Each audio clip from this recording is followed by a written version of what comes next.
100 മീറ്ററിലെ champion, ലോകത്തെ ഏറ്റവും വേഗമേറിയ മനുഷ്യൻ. ഞാൻ ആരെക്കുറിച്ചാണ് പറയുന്നതെന്ന് നിങ്ങൾക്ക് ഇപ്പോഴേ മനസ്സിലായിട്ടുണ്ടാവും അല്ലെ? അതെ, ഉസൈൻ ബോൾട്ടിനെ പറ്റി തന്നെ. നിങ്ങൾക്ക് ഉസൈൻ ബോൾട്ടിനെ 100 മീറ്റർ ചാമ്പ്യൻ അല്ലെങ്കിൽ 100 മീറ്റർ റണ്ണർ അല്ലെങ്കിൽ 200 മീറ്റർ റണ്ണർ എന്ന രീതിയിൽ മാത്രമായിരിക്കും നമ്മൾക്ക് എല്ലാവർക്കും സുപരിചിതൻ.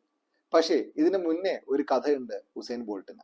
അദ്ദേഹത്തിന്റെ കഥ എന്താന്ന് വെച്ച് കഴിഞ്ഞാൽ 100 മീറ്റർ 200 മീറ്റർ ഓടുന്നതിന് മുമ്പ് അദ്ദേഹം ഒരു ലോങ് ഡിസ്റ്റൻസ് റണ്ണർ ആയിരുന്നു.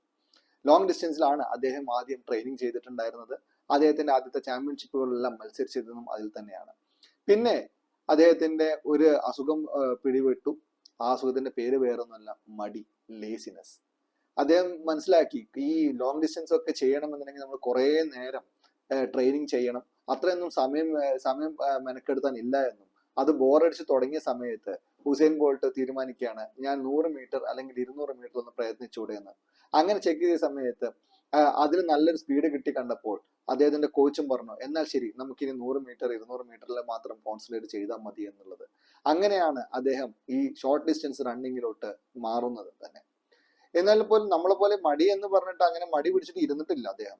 100 മീറ്റർ 200 മീറ്ററിൽ ആ മടി കാരണമാണ് മാറിപ്പോയതെങ്കിൽ പോലും അതിൽ അദ്ദേഹം കഠിനാധ്വാനം ചെയ്തു എന്നുള്ളതാണ് പിന്നെ നമുക്ക് മനസ്സിലാക്കാൻ സാധിക്കുന്നത്. അതുകൊണ്ട് തന്നെയാണ് ലോകത്തിലെ ഏറ്റവും വേഗതയേറിയ മനുഷ്യനായി അദ്ദേഹം മാറിയതും. അദ്ദേഹത്തിനെ പറ്റി കൂടുതലായിട്ട് അറിയണമെന്നുണ്ടെങ്കിൽ സ്വന്തം അദ്ദേഹത്തിന്റെ തന്നെ ബുക്കായിട്ടുള്ള Usain Bolt faster than lightning എന്നുള്ള ഈ ഒരു പുസ്തകം നിങ്ങളൊന്ന് വായിച്ചു നോക്കിക്കഴിഞ്ഞാൽ അദ്ദേഹത്തിന്റെ രസകരമായിട്ടുള്ള പല കാര്യങ്ങളും നമുക്ക് അറിയാൻ പറ്റും. അപ്പോൾ ഈ വീഡിയോയുടെ ഒരു തീം ഇത് മാത്രമാണ്. മടി എപ്പോഴും ഒരു ശാപമല്ല. പക്ഷേ ആ മടി കൊണ്ട് നമ്മൾ വേറെന്തെങ്കിലും ചെയ്യുകയാണെങ്കിൽ അതിൽ നമ്മൾ ആത്മാർത്ഥത പുലർത്തുക എന്നുള്ളത് തന്നെയാണ്.